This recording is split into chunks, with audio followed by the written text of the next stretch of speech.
نحمده ونستعينه ونستغفره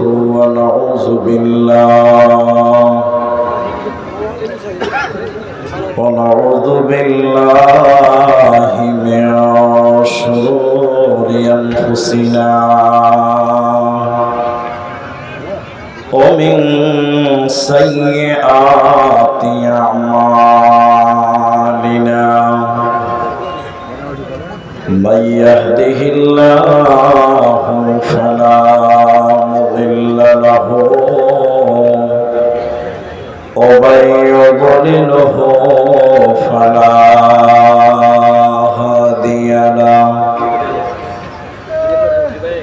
وأشهد أن لا إله إلا الله وحده لا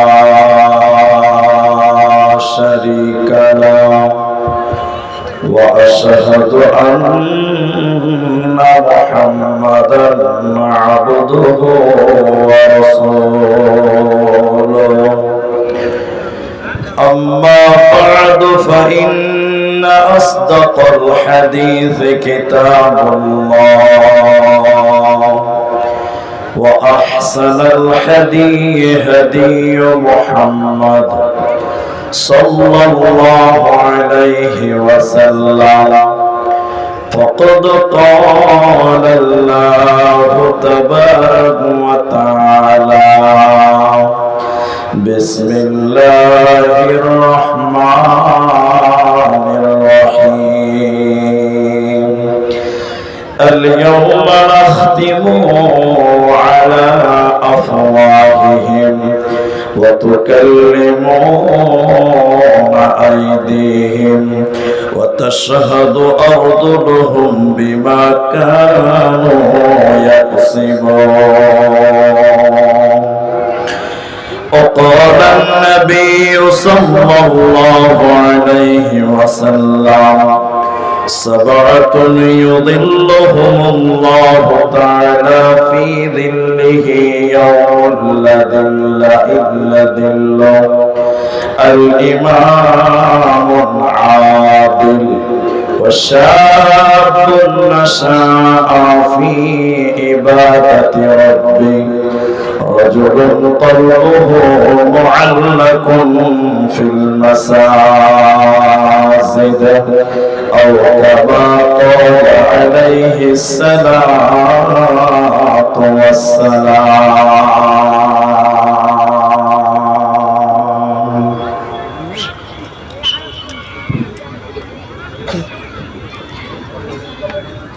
আকাশ গড়েছ দিয়ে বিশালতা সাগর গড়েছ দিয়ে গহীনতা গড়েছ সৃজনে পৃথিবীটা সাজিয়ে সফলে ফুলে তরুণতা ও আমার মালিক তোমার উপমা তুমি একা ও আমার মালিক তোমার উপমা তুমি একা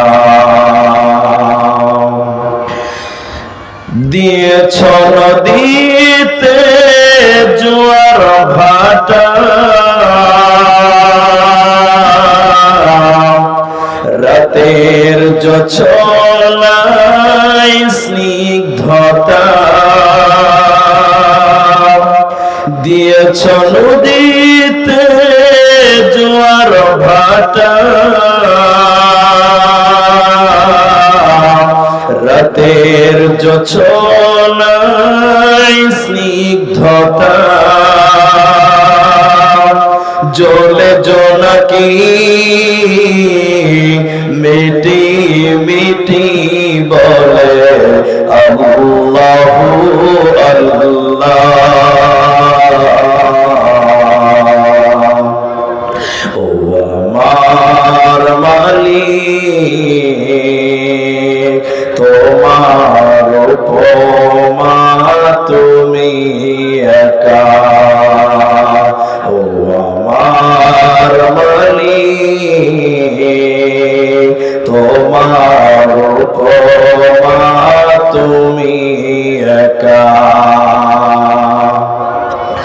দিয়েছ শুভ মেঘ বৃষ্টি ফোঁটা,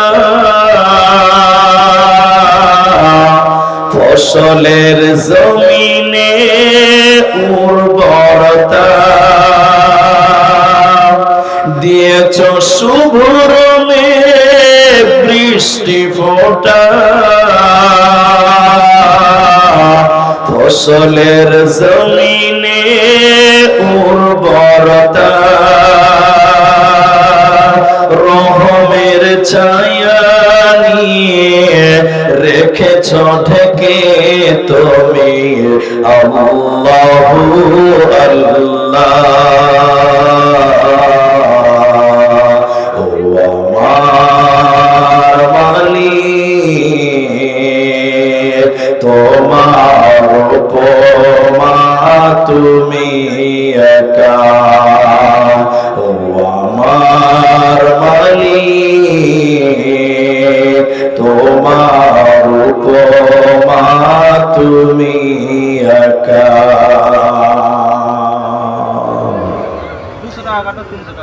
শ্রদ্ধেয় সম্মানীয় চলমান সভার সুযোগ্য সভাপতি,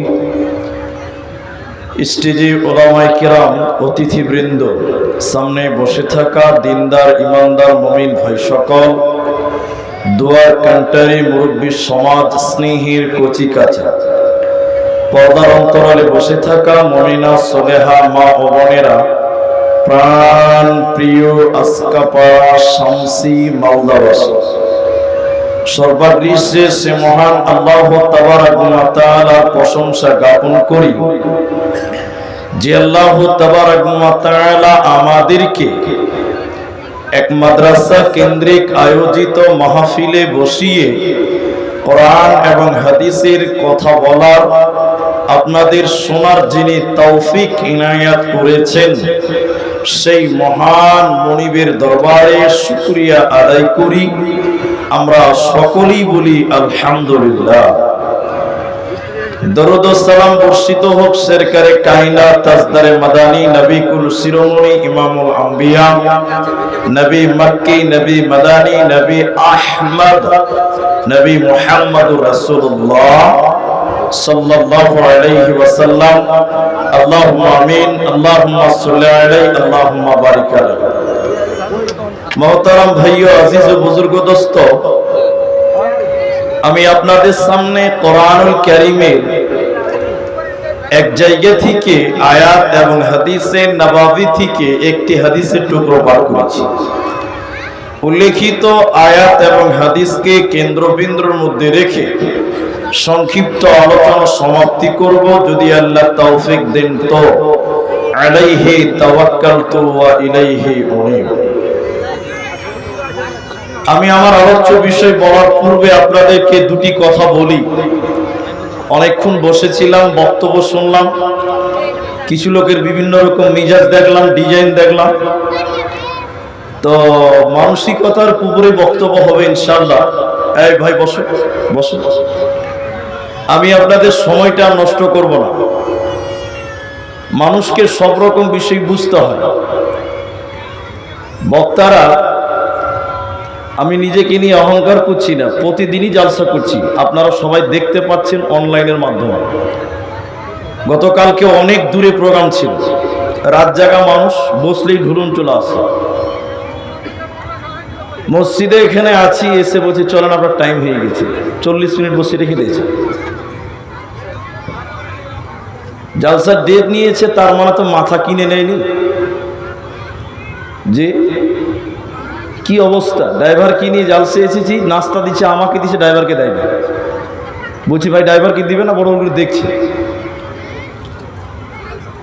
আজকাপাড়া বলেই বলছি, বেশি ভালোবাসি, কয়েকবার এলাম, আল্লাহ যদি রুজিতে থাকে হয়তো আবার আসবো, কিন্তু ব্যবহার যদি ভালো না হয় আর আসা যাবে না। আল্লাহ মাফ করুন। আমি আপনাদের সামনে কয়েকটি কথা জিজ্ঞাসা করছি, আপনারা উত্তর দেবেন। উত্তর দিলে আমি বক্তব্যটা আগাতে সুবিধা হবে।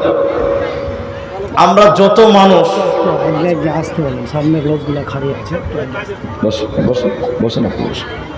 আমি আপনাদের সামনে যে আয়াতগুলো পাঠ করেছি, সে আয়াতের সারমর্মটা বলার পূর্বে এইটুকুই আপনাদেরকে বলছি, আমরা মাদ্রাসা করি, জলসা করি, দান করি, নামাজ পড়ি, যা ভালো ভালো আমাল আছে যা করি, আমাদের মূল উদ্দেশ্য হলো এই দুনিয়া নয়, বরং পরকালে আল্লাহর কাছে তার বদলা নেওয়া। এই দুনিয়ার বদলা আমাদের কোনো মূল্য নেই, আমাদের কাছে তার কোনো মূল্য নেই। কারণ দুনিয়াটা হলো তুচ্ছ তুচ্ছ তুচ্ছ তুচ্ছ। আখিরাত আল্লাহ সুসজ্জিত করে সাজিয়ে রেখেছে মুমিনদের জন্য। অতএব আমরা নামাজ পড়ি, রোজা করি, যা কিছু আমাল করি, সেটা এই জগতের জন্য নয়, বরং সেগুলো পরজগতের জন্য, পরজগতে লাভবান হওয়ার জন্য। এজন্য আমাদের মানুষের প্রথমে এই জিনিসটা বোঝা দরকার যে আল্লাহ তাবারাক ওয়া তাআলা আমাদেরকে দুনিয়াতে পাঠিয়েছেন পরীক্ষা করার জন্য। এই জায়গাটা আনন্দ ফুর্তি করার জায়গা নয়, ভোগ বিলাসিতা করার জায়গা নয়, বরং ভোগ বিলাসিতার জায়গা হলো জান্নাত, আনন্দ ফুর্তির জায়গাটা হলো জান্নাত। আনন্দ ফুর্তি করবে মুমিনেরা কোথায়? না পরকালে। এই দুনিয়াটা আপনার আমার জন্য বিপদখানা, জেলখানা, মুসিবত, ফিতনা। এজন্য আমরা আল্লাহর কাছে প্রাইস আশা করব। আল্লাহ তাবারাক ওয়া তাআলার কাছে আমরা কিছু চাইবো, আখিরাতের জন্য চাইবো, পরকালের জন্য চাইবো। সেই পরকালে যে লোকটা বাঁচতে পারবে সেই হবে প্রকৃত কামিয়াব। আর যে ব্যক্তিটা পরকালে বাঁচতে পারবে না, ও দুনিয়াতে যতই সুখে থাকুক না কেন, যতই আনন্দ ফুর্তির মধ্যে থাকুক না কেন, পরকালে যদি বাঁচতে না পারে সে কোনো মতেই কামিয়াব হতে পারবে না। এই জন্য প্রকৃত কামিয়াব তার ভিতরে আছে, সেই হবে যে পরকালে কামিয়াব হবে, লাভবান হবে, আল্লাহর আরশের নিচে স্থান পাবে যারা, তারাই হলো প্রকৃত কামিয়াব। আমি আপনাদের সামনে 7 জন ব্যক্তির কথা বলবো, যে 7 ব্যক্তিকে আল্লাহ তাবারাক ওয়া তাআলা কাল কিয়ামতের দিন তার রহমতের ছায়া, আরশের ছায়া, আল্লাহর বরকতের ছায়ার নিচে আল্লাহ স্থান দেবে। সেই 7 জন ব্যক্তির পরিচয়, তাদের গুণাগুণগুলো আপনাদের সামনে তুলে ধরবো। তবে শুনেলেন, পরিবেশটা খুব জটিল, পরিবেশটা খুবই কঠিন। আল্লাহ তাবারাক ওয়া তাআলা বলেন, বিসমিল্লাহির রহমানির রহিম, ওয়ান্তাজুল ইয়াওমা আইয়ুহাল মুজরিমুন। কিয়ামতের দিন মুজরিমদেরকে, পাপিষ্ঠ ব্যক্তিদেরকে আল্লাহ আলাদা করবেন, পৃথক করবেন, ভাগ করে দিবেন, আলাদা করবেন। কেন কেন কেন? আল্লাহ তাবারাক ওয়া তাআলা বলেন, আলাম আহাদ ইলাইকুম ইয়া বানি আদম, হে আদমের ছেলে মেয়েরা, ওরে আমি আল্লাহর বান্দারা, তোমাদেরকে বলেছিলাম। ওয়ালা আল্লাহ তাবারাক ওয়া তাআলা বলেন, আলাম আহাদ ইলাইকুম ইয়া বানি আদম আল্লাহ তা'বুদুশ শাইতান, তোমাদেরকে বলেছিলাম শয়তানের অনুসরণ তোমরা করবে না, শয়তানের অনুকরণ করবে না, শয়তানের পদস্খলন করবে না। যদি তোমরা শয়তানের পদস্খলন করো, শয়তানের ইত্তেবা করো, শয়তানকে মেনে নাও, আল্লাহ তাবারাক ওয়া তাআলা কিয়ামতের দিন তোমাদের অপমান করবেন, লাঞ্ছিত করবেন। কিয়ামতের দিন আল্লাহ জাহান্নাম দেবে। অতএব কিয়ামতের দিন আল্লাহ মুমিনদের সঙ্গে রাখবে না। তাহলে কিয়ামতের দিন মুমিনদের লাইন থাকবে আলাদা, কাফির মুশরিকদের লাইন থাকবে আলাদা, মুজরিমদের লাইন থাকবে আলাদা। অনেক কারণ আছে, তার ভিতরে আল্লাহ এক কথাই বলছেন, ওয়াসলাহু ইসলাহু আল ইয়াওমা বিমা কুনতুম তাকফুরুন, তোমরা আমি আল্লাহকে অস্বীকার করেছিলাম, তোমরা আমি আল্লাহকে নাকচ করার কারণে, অস্বীকার করার কারণে আমি আল্লাহ কিয়ামতের দিন তোমাদেরকে আলাদা করে দেব এবং তোমাদেরকে টেনে হিচড়ে জাহান্নামের দিকে ঠেলে দেব। তোমাদের জান্নাত হবে না, কিয়ামতের দিনও তোমরা বাঁচতে পারবে না। যেই দিনের ব্যাপারে নবী মুহাম্মদুর রাসূলুল্লাহ সাল্লাল্লাহু আলাইহি ওয়াসাল্লাম বলেন, আজকে সূর্যটা crore crore billion million mile উপরে রয়েছে, কিয়ামতের দিন কিন্তু সূর্যটা এত উপরে থাকবে না। আল্লাহ তাবারাক ওয়া তাআলা বলেন, এক মাইল উপরে চলে আসবে কিয়ামতের দিন। সেদিন মানুষেরা উলঙ্গ হয়ে বলবে, বাঁচাও বাঁচাও। সেদিন কেউ বাঁচাবে না। কিন্তু আমার নবীজি বলেছেন, ওই কিয়ামতের কঠিন দিনে, যেদিন মানুষের মাথার উপরে সূর্য চলে আসবে, যেদিন মানুষের পারাবার কোনো উপায় থাকবে না, ভাববার কোনো যখন উপায় থাকবে না, ওই দিন আল্লাহ একটা ছায়া থাকবে। ওই দিন আল্লাহর একটা ছায়া থাকবে। ওই ছায়াটাকে বলা হয় আল্লাহর আরশের ছায়া, রহমতের ছায়া, আল্লাহর বরকতের ছায়া। নবীজি বললেন, ওই কিয়ামতের দিনে আল্লাহ 7 প্রকার মানুষকে সেই জায়গাটা দেবে, আল্লাহর আরশের নিচে জায়গা পাবে। ওদের কোন চিন্তা হবে না, হবে না, হবে না।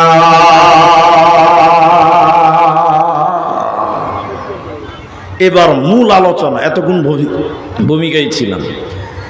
7 প্রকার মানুষকে যেদিন কঠিন মুহূর্ত, মানুষের হাতগুলো পেছনে বাঁধা থাকবে, যেদিন মানুষেরা উলঙ্গ থাকবে, যেদিন মানুষের মাথার উপরে সূর্য চলে আসবে, সূর্যের তাপের কারণে যখন মানুষের মগজগুলো টকবক করে ফুটবে, নবীজি বললেন, শোনো, সেই দিনে আল্লাহ তাবারাক ওয়া তাআলা 7 প্রকার মানুষকে তার আরশের নিচে স্থান দেবে, আল্লাহ তার রহমতের ছায়াতে জায়গা দেবে।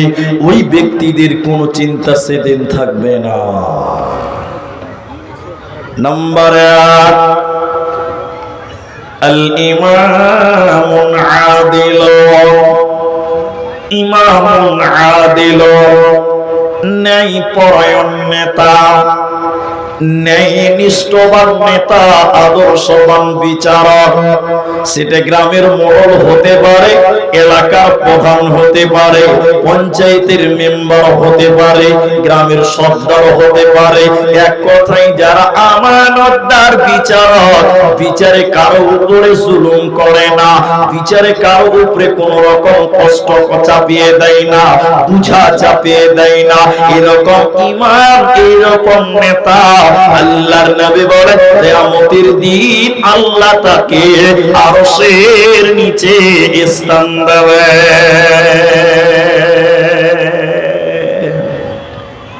তবে বিচারকের যেরকম ফজিলত আছে, তাদের জন্য কাজটা বেশি ভালো নয়, বিচারকের কাজটা ভালো নয়। কারণ রাসূল বললেন, যাকে জনগণের বিচারক নির্বাচন করা হলো, যাকে মানুষের মধ্যে বিচারক বানানো হলো, রাসূলুল্লাহ বলছেন, তাকে যেন ছুরি বিহীন জবাই করে দেওয়া হলো। ওই লোককে যেন ছুরি বিহীন জবাই করে দেওয়া হলো। কারণ বিচারকের দায়িত্বটা খুব কঠিন দায়িত্ব। ন্যায় বিচার করবেন, লোকের কাছে খারাপ হবেন, আর অন্যায় বিচার করবেন তো আল্লাহর কাছে আপনি খারাপ হবেন। এই জন্য বিচারকের মর্যাদা বর্ণনা করেছেন, ন্যায়নিষ্ঠবান নেতা বিচারকের মর্যাদা বর্ণনা করেছেন আল্লাহর নবী। কেন? কারণ রাসূলুল্লাহ বলেছেন, এই কাজটা অনেক কঠিন একটা কাজ, অনেক জটিল একটা কাজ। যারা আদর্শবান নেতা বিচারক, আল্লাহর নবী বলেছেন, এই রকম ইমামকে কাল কিয়ামতের দিন আল্লাহ আরশের নিচে স্থান রাখবে, কোনো চিন্তা থাকবে না। কিন্তু এটা খুব কঠিন। আজকে ইমানদার নেতা, ভালো নেতা, পরহেজগার নেতা, বিচারকের অবস্থা কত জঘন্য, কত দুর্নীতি, কি অবস্থা আজকে সমাজের দিকে তাকিয়ে আপনি দেখেন, অবাক হয়ে যাবেন। যারা বিচার করছে, যারা জনগণের নেতা হয়েছে, তাদের অবস্থা কত করুণ। আল্লাহু আকবার, আল্লাহ মাফ করুন। দ্বিতীয় নম্বর লোকটাকে, যাদেরকে আল্লাহ নবী বললেন আল্লাহ আরশের নিচে স্থান দেবে, লোকটাকে নবীজি বললেন শুনে নাও, ওয়াসাবুন নাসাফি ইবাদাতিল্লাহ, যে যুবক যৌবনকাল আল্লাহর ইবাদতে কাটায়, যে যুবতী বোন যৌবনকালটা আল্লাহর ইবাদতে অতিবাহিত করে, আল্লাহর ইবাদতে যৌবনকাল যে পার করবে, নবীজি বললেন যুবক রে, কিয়ামতের দিন আল্লাহ তোমাকে আরশের নিচে স্থান দেবে, তোমার কোনো চিন্তা হবে না। যুবকদের ফজিলত নবীজি বর্ণনা করেছে। তাহলে যৌবনকাল আল্লাহর রাস্তায় বিলিয়ে দিতে হবে, যৌবনকালে আল্লাহর ইবাদত করতে হবে। তাহলে যুবক পুরুষদের দায়িত্বগুলো কি কি শুনেলেন? এক নম্বর, যুবকরা দ্বীন ইসলামকে বাঁচাবার জন্য, কোরআনকে কায়েম রাখার জন্য, আল্লাহর জমিনে আল্লাহর দ্বীনকে বাস্তবায়ন করার জন্য প্রথম ভূমিকা যুবক তোমাকে রাখতে হবে। তুমি জান দিয়ে হলেও দ্বীনকে রক্ষা করতে হবে। ইউকাতিলুনা ফি সাবিলিল্লাহ ওয়া ইয়াকতুলুনা ওয়া ইউকতালুন, হয় তুমি মারবে নচেত তুমি মরবে, হয় তুমি মারবে নচেত তুমি মরবে, তবু আল্লাহর দ্বীনকে যুবক মিটতে দেবে না। তাহলে এক নম্বর যুবকের কি কাজ? যুবকদের ওই প্রথম কাজ হলো, যুবক তুমি আল্লাহর রাস্তায় জিহাদ করবে, দ্বীনকে বাঁচাবার চেষ্টা করবে, তাহলে যুবক তুমি হবে আল্লাহর আরশের নিচের মেহমান।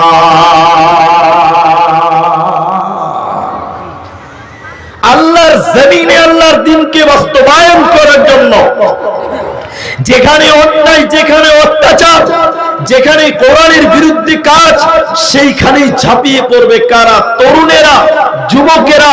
বিশেষ করে জিহাদের জন্য প্রথম সারিতে যারা থাকবে তারা হলো যুবক, তারা হবে তরুণ। কেন? জিহাদ নামে ইবাদতটা বৃদ্ধদের জন্য মাপ, শিশুদের জন্য মাপ, নারীদের জন্য মাপ, নাবালকদের জন্য মাপ। জিহাদ নামে ইবাদতটা শুধুমাত্র যুবকদের জন্য। এজন্য দিলে জিহাদের তামান্না। যুবকের দ্বিতীয় নম্বর কাজ কি শুনলেন ভাইরা মায়েরা? আল্লাহ তাবারাকা ওয়া তাআলা বলে, ওয়াবিমা আনফাকু মিন আমওয়ালিহিম, মাল ইনকাম করো পুরুষ। কোন পুরুষ মাল ইনকাম করবে? যে লোকটা বুড়া হয়ে গেছে তো মাল ইনকাম করতে পারবে না, যে লোকটা নাবালক তো ইনকাম করতে পারবে না। এজন্য ভারত সরকার বলছে যতক্ষণ 18 বছর না হবে, অথবা 15 বছর না হবে, অথবা 12 বছর না হবে, তাদেরকে যে কোনো কাজ করতে দেওয়া যাবে না, কষ্টের কাজ করতে দেওয়া যাবে না। ইনকাম করবে কে? যুবক, যার শরীরে তাকত আছে, যার শরীরে বল আছে, রোডে পুরে এসে ইনকাম করবে, ধানের জমিনে মরিচ কাটবে, এই লোকটা হবে যুবক। আল্লাহ তাবারাকা ওয়া তাআলা বলেন, শুনিলে মুসলমান, ওরে যুবকের দল তোমাদের ডিউটি শুনে নাও। ফাইদা কুদিয়াতিস সালাহ, যখন তোমাদের নামাজ হয়ে যাবে, তুফান্তাশিরু ফিল আরদি, তখন তোমরা জমিনে ছড়িয়ে পড়ো। ওয়াবতাগু মিন ফাদলিল্লাহ, আল্লাহর রিজিককে তোমরা তালাশ করো, আল্লাহর দেওয়া রিজিক তোমরা অন্বেষণ করো। তাহলে যুবকের দ্বিতীয় ডিউটি হলো মাল ইনকাম করা। যুবক, তুমি যদি এগুলো করতে পারো, আল্লাহর নবী বলছেন কিয়ামতের দিন যেদিন কোনো ছায়া থাকবে না, নবীগণেরা নাফসি নাফসি নাফসি নাফসি করবে, সেই দিন আল্লাহ যুবকদেরকে বলবে, আয় তোরা আমার মেহমান, আমার আরশের নিচে তোদের জায়গা রয়েছে। বলুন সুবহানাল্লাহ। যুবকের মূল্য এত কেন? এই আজকা পাড়ার লোক থাকেন, চুপচাপ থাকেন তো, যার হারিয়ে গেছে তার দুঃখ হবে, অত দুঃখ দেখাতে হবে না। এই ঝামেলা এগুলো শোনেন। যুবকের মূল্য এত বেশি কেন? একটু মুখ খুলে বলেন, একটু মুখ খুলে বলেন। শামসির হাটে একটা ডাবের দাম কত ভাই?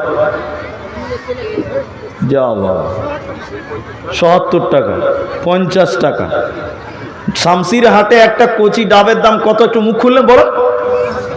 ৫০, ৬০, ৭০ টাকা। ওই হাটে আপনি নারকেল কিনবেন, ছিলা আছে, চোকাটা ছোলা আছে, এটা নারকেলের দাম কত?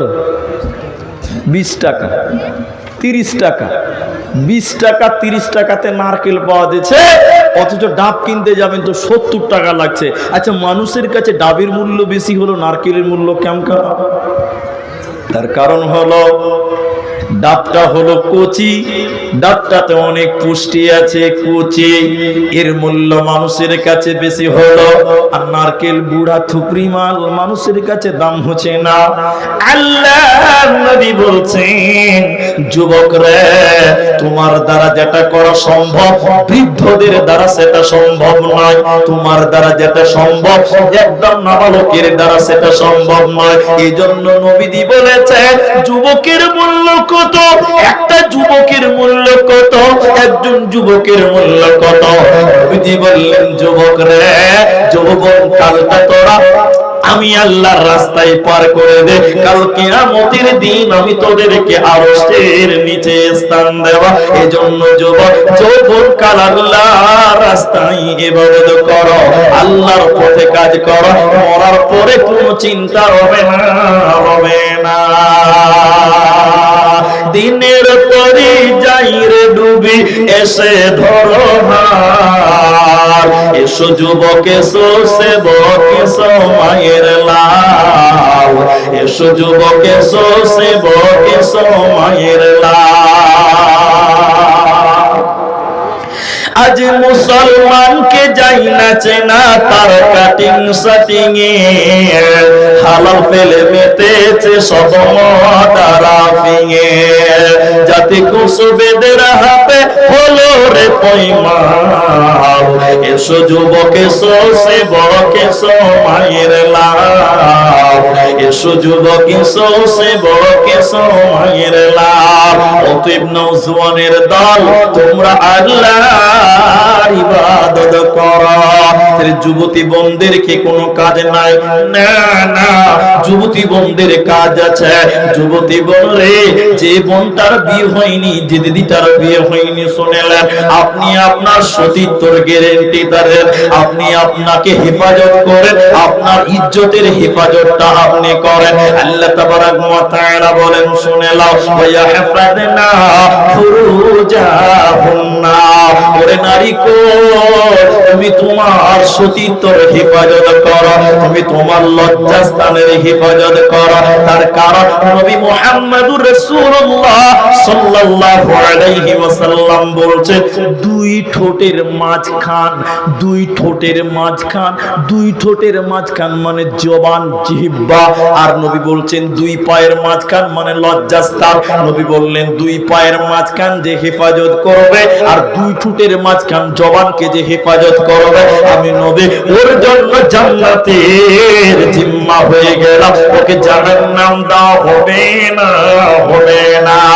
এজন্য যুবতী বোনেরা, মারিয়ামের মতন তুমি তোমার সতীত্বের গ্যারান্টিটা রাখো, তুমি তোমার সতীত্বের হেফাজত করো, আল্লাহ তোমাদেরকে আরশের নিচে স্থান দেবে।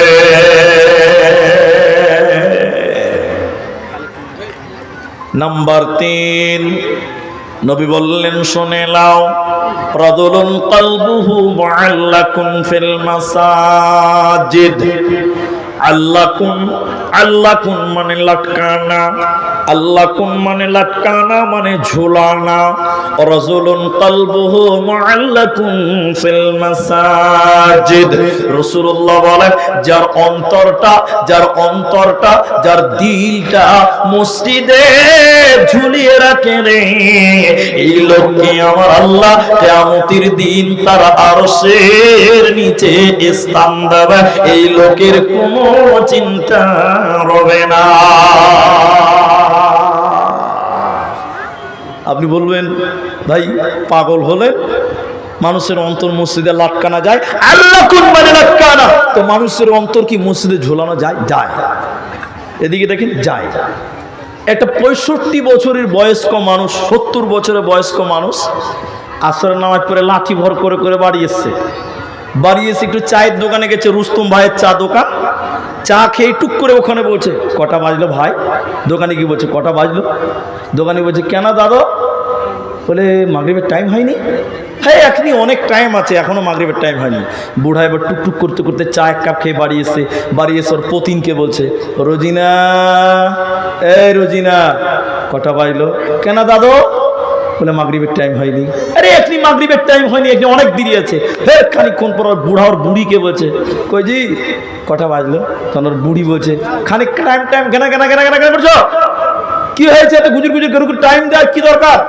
বুড়া কইছে মাগরিবের টাইম হয়নি। তার মানে হলো লোকটা আসর করে বাড়ি এসেছে, বাজার গেছে, চা খেয়েছে, কিন্তু তার মনটা মসজিদেই পড়ে আছে, কখন মাগরিবের আজান দিবে আবার মসজিদ যেতে পারবে। এরকম লোক সমাজে আছে না নাই ভাই? আছে। মানে লোকটা বাড়িতে এসেছে, হাটে গেছে, ঘাটে গেছে, মাঠে গেছে, চা দোকানে গেছে, অন্তরটা কিন্তু মসজিদের সঙ্গে লেগে আছে।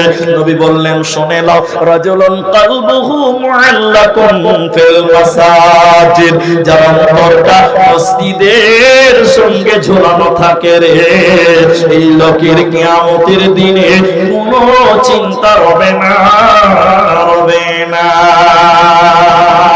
5 নাম্বার শুনিলেন।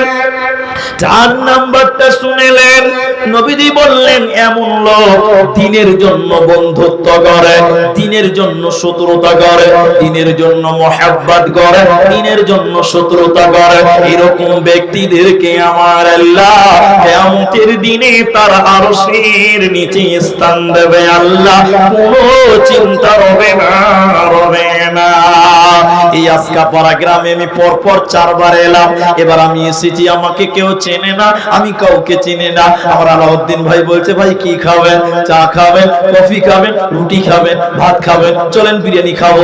এই যে খাবেন খাবেন খাবেন, ও আমার রক্তর কেউ নয়, ও আমার বংশের কেউ নয়, ও আমার কুটুম কেউ নয়, এত খাবেন খাবেন মহব্বত কেন? এত পীড়িত করছে কেন? এটা হলো মুমিনের ভালোবাসা, দ্বীনের জন্য মহব্বত করা। আপনার প্রতিবেশী কিন্তু ইসলামের দুশমন, মুসলমানদের দুশমন, তার বাড়িতে বিয়ে হচ্ছে তো ডুক ডুক ডুক ডুক করে গান বাজছে, ওই বিয়ে বাড়িতে যেতে হবে না। সে খারাপ পাক চাই, ভালো পাক কেন? নবী বলেন দ্বীনের জন্য যারা শত্রুতা করে আর দ্বীনের জন্য অপরিচিত লোককে যারা মহব্বত করে, এই লোককে আল্লাহ কিয়ামতের দিন তার আরশের নিচে স্থান আমার আল্লাহ দেবে। ওই লোকের কোনো চিন্তা হবে না, হবে না। ওতে মুসলমান, আল্লাহ তাবারক ওয়া তাআলা কোরআনে বলেছেন প্রত্যেকটা মুমিন মুসলমান একজন আরেকজন হলো ভাই ভাই, ভাই ভাই ইখওয়া বলেছেন আল্লাহ, প্রতিটি মুসলমান একজন আরেকজন ভাই ভাই। অতএব পরিচিত হোক চাই না হোক কেন, যদি ঈমানদার হয় তাকে তুমি দিলে জায়গা দাও। 5 নাম্বার শুনেলেন, কিয়ামতের দিন আল্লাহর আরশের নিচে স্থান পাবে কে?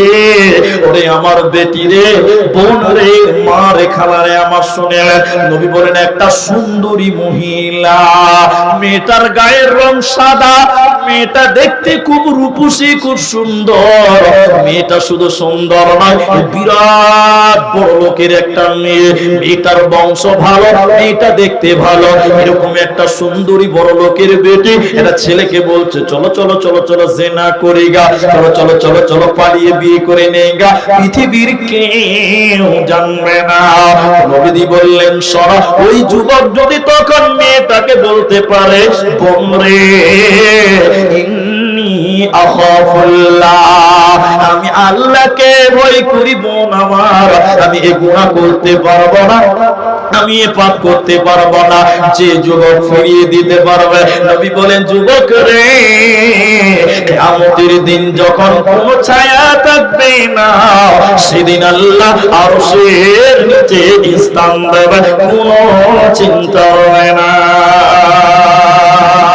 সাবধানে থাকিও মুমিন ঈমান রাখা দায়, সাবধানে থাকিও মুমিন ঈমান রাখা দায়।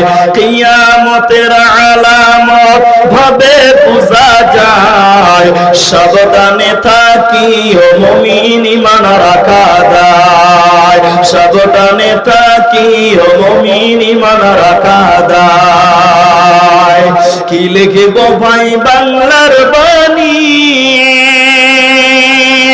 লিখতে ঝরে চোখের পানি, ক্ষমতার জোরে মানুষ মারে পশ্চিমে বাংলায়, সাবধানে থাকিও মুমিন ঈমান রাখা দায়, সাবধানে থাকিও মুমিন ঈমান রাখা দায়, সাবধানে থাকিও মুমিন ঈমান রাখা দায়।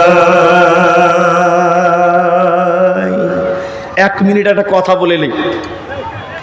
রসুল বলছেন মেয়েটা ডাকছে চলো জেনা করি গা পালিয়ে যাই, কিন্তু এখনকার শামসি এলাকার বেটিরা, বোনেরা, মায়েরা, মেয়েরা ছেলেদেরকে ডাকে ডাকে না। মেয়েদের লজ্জা বেশি ছেলেদের চাইতেও। জি ভাই, ডাকে না। কিন্তু এখনকার যা সিস্টেম, এখন ব্যবহারে পুরুষদেরকে আকর্ষণ করছে, ব্যবহার দিয়ে, এখন ব্যবহার দিয়ে পুরুষকে আকর্ষণ করছে। এদিকে দেখেন, একটু হ্যাঁ না বলেন আপনারা। ওড়না কিংবা চাদর দিতে হবে কোথা, কোথা দিতে হবে? এরা কথা বোঝেন। ওড়না কোথায় দেয় আপনার দিকে জানা নাই? মাথায় দিবে, বুকে দিবে, তার নাম ওড়না। মাথায় দিবে, বুকে চাদর কিংবা ওড়না দিবে। এখন আপনারা বলুন, এখনকার মেয়েরা বুকে মাথায় ওড়না দেয়? কোথা দিচ্ছে? এরকম গলাতে ঝুলিয়ে রেখে দিয়েছে। জি ভাই, এরা হ্যাঁ না বলে না? গলাতে ঝুলাইছে না? গলাতে ঝুলিয়ে রেখে দিয়েছে।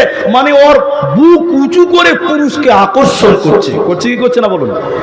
বলতে চাইছে, ও সোলেমানের বেটা, আমাকে নিয়ে পালা, চল আমাকে রেপ করবি চল। কথাটা শুনতে খারাপ লাগছে, এটাই সত্য। আরে জালসা শুনতে এসেছে গো দিনাজপুরের মেয়েরা। আমি মালদার কথা বলছি না, দিনাজপুরের কথা বলছি। জালসা শুনতে এসেছে, ও তাতে আবার বোন আমার এত মোটা করে লিপস্টিক দিয়েছে, বলতে চাইছে তুই আমাকে না করে ঠাপাস করে আচার খেয়ে লাগে। যে মুলবিগুলো আর তালবিলিমগুলো মাদ্রাসার ছাত্ররা হাঁটছে রাস্তাতে, আর ওইরকম মেয়েরা লিপস্টিক দিয়ে রাস্তাতে হাঁটছে। মানে মাফ করতে চাইছে না। তালবিলিমরা বলছে তোরা আমাদের সঙ্গে প্রেম কর, আমরা কত সুন্দর, তোরা দেখ। এখনকার মেয়েরা মুখে বলছে না, তাদের চাল চরণ আচরণ, তাদের ব্যবহার পুরুষদেরকে আকর্ষণ করছে। করছে কি করছে না বলুন ভাই? এটা মাদ্রাসার জালসা, আমি জানি আদায় করতে হবে, এটা আমার জানা আছে, কিন্তু আপনারা ধৈর্য হারা হবেন না ভাই। আপনাদের কি বিরক্ত লাগছে? আমার পরে বাবজি আসবে, নূর মোহাম্মদ খাতির আসবে, আরাম করছে, ইনি আমার পরে আসবে। উনিকে স্টেজে এনে বসিয়ে রাখবো না, ইনশাল্লাহ আসলেই ছেড়ে দেবো। শুনেন আমি যে কথা বলছি, 5টা হলো। তাহলে 1 নম্বর ন্যায় পরায়ণ নেতা, 2 নম্বর যে যুবক যৌবনকাল আল্লাহর ইবাদত করে, 3 নম্বর যার অন্তরটা মসজিদের সঙ্গে ঝুলিয়ে থাকে, 4 নম্বর দিনের জন্য মহাব্বত করে, দিনের জন্য শত্রুতা করে, 5 নম্বর একজন মেয়ে, সুন্দরী মেয়ে, বংশ ভালো, দেখতে ভালো, এটা ছেলেকে বলছে চলো ব্যভিচার করি গা। ছেলে তখন বলছে ইন্নী আখাফুল্লাহ, আমি আল্লাহকে ভয় করি। আল্লাহ নবী 5টা বললেন, আর রয়েছে মাত্র 2টা। নবীজি বললেন দান। আমি দান চাইনি, তরজমাটা শুনেলেন। সহিহ বুখারীতে 660 নম্বর হাদিস, আপনি সার্চ করে দেখবেন, পেয়ে যাবেন। রাবি আবু হুরায়রা, নবী বললেন দান। দান কেমন দান? বলে ডান হাত দান করলো, বাঁ হাত জানলো না, বাঁ হাত দান করলো, ডান হাত জানলো না। মানে গোপনে গোপনে যে দান করবে, এই লোককে আল্লাহ আরশের নিচে স্থান দেবে। আল্লাহ তাবারাক ওয়া তাআলা নবী আসমা রাদিয়াল্লাহু আনহাকে বললেন, আসমা রে, তুমি দান করো, তুমি দান করবে, কিন্তু তুমি হিসাব করবে না, গুনবে না। বলে কেন? কেন? তুমি যদি গুনে গুনে গুনে গুনে দান করো, আল্লাহ তোমাকে গুনে গুনে হিসাব করে নেকি দেবে। অতএব তুমি বেহিসাব দান করো। আর নবীজি বলে যে গোপনে গোপনে দান করে রে, ডান হাত দান করে তো বাঁ হাত জানে না। নবী বলেন তার জন্য আল্লাহর আরশের নিচে স্থান থাকবে, কোনো চিন্তা হবে না। এখন কিছু কিছু লোক বলে মুলি স্যার নাম না বলছি, দান দিতে যেতে মুলবি হাত ধরলিছে, যে হাত ধরছে কেন? দোষটা আপনাদের। অনেক লোক দিতে পারবে 5,000 টাকা, দিচ্ছে 2,000 টাকা। দিতে পারবে 5,000, দিচ্ছে 2,000। নাম বললেই বুঝে নিবে গোটা এলাকার লোক, অমুক লোক মাত্র 2,000 টাকা দিল, তখন এসে বলছে মুলি সাহেব বেনামি তিলে এলাও। মুলবিদেরকে ধোকা দিচ্ছে, এরকম লোক আছে না নাই? কথা বলুন। আচ্ছা, গোপনে দান তো হলো, প্রকাশ্যে দান করা যায় না? যায়। প্রকাশ্যে দান করা যায়। আল্লাহ কোরআনে বলছেন সিররা ওয়া আলানিয়া, প্রকাশ্যে এবং গোপনে দুই ভাগে দান করা যায়। প্রকাশ্যে দান করাও ভালো, তবে গোপনে দান করা উত্তম বলা যেতে পারে। প্রকাশ্যে দান করা ভালো কেন? আমি আব্দুর রহমান দিলাম 5,000, আমার দেখে আব্দুর রহিম বলছে আব্দুর রহমান 5 দিয়েছে, তাহলে আমাকে 6,000 দিতে হবে। মানুষকে ঐক্যবদ্ধ করার জন্য, আরো ভালো কাজে আরো উৎসাহিত করার জন্য, পাল্লাপাল্লি করার জন্য প্রকাশ্যে দান করা যায়, তবে গোপনে দান করতে পারলে ইনসাফের সঙ্গে বেশি নেকি হবে। আর এখনকার কিছু নাদান মুসলমান, তাদের মাথায় যে কি ঢুকে আছে আল্লাহ মাহবুব জানে, মনে করছে মুলবিকে যদি নাম না বলি আল্লাহ বোধহয় শুনতে পাবেন। যে ভাই 2 বছর হয়ে গেল, 2 বছর হয়ে গেল, এটা জালসাতে কি হয়েছে মেয়েদের দিকে গো? দেখেন তো ভাই, ভলেন্টিয়ার দেখেন, মেয়েরা সব দাঁড়িয়ে গেছে তো বসতে। আপনারা উঠিয়েন না ভাই, আল্লাহর রাস্তায় বসে। ও ভাই, ভলেন্টিয়ার আছে, আপনারা উঠিয়েন না, মাফ করবেন আমাকে ভাই। একজন উঠলে 10 জন দাঁড়াবে, কিছুই হয়নি, যা হওয়ার কমিটির লোক করছে। বসে যান, আল্লাহর রাস্তায় বসেন। আমি 6 নাম্বার চলে এসেছি, আর মাত্র একটা বলবো, আর মাত্র একটা, একটু ধৈর্য ধরেন। তা আমি যে কথা বলছি, 2 বছর এদিকে দেখেন ভাই, এদিকে দেখেন, মায়ের আপনারা বসেন, আল্লাহ রাস্তায় বসেন। কোনো প্রবলেম হলে ছেলেদেরকে বলুন, যারা কমিটির ছেলে আছে তাদেরকে বলুন, সলভ করার চেষ্টা করবে, ধৈর্য হারা হবেন না। ভলেন্টিয়ার ভাইরা যারা আছেন তারা একটু দেখেন, আপনারা এদিকে এসে একটু দেখা করে যান স্টেজে, আর মায়েদের দিকে আপনারা যান। ভাই যান ভাই, আল্লাহ রাস্তায় বসেন, আল্লাহ রাস্তায় বসেন, কেউ যাবেন না, পরিবেশটা নষ্ট করবেন না। এত সুন্দর মা,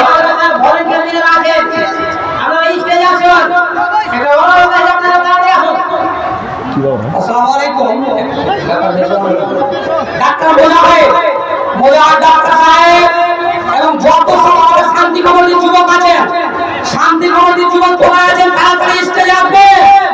আমাদের শান্তি কমিটির যে যেখানে আছে প্রত্যেকের কাছে অনুরোধ, শান্তি কমিটির যত যুবক যেখানে আছেন, যে যেখানে আছেন স্টেজের কাছে আসবেন।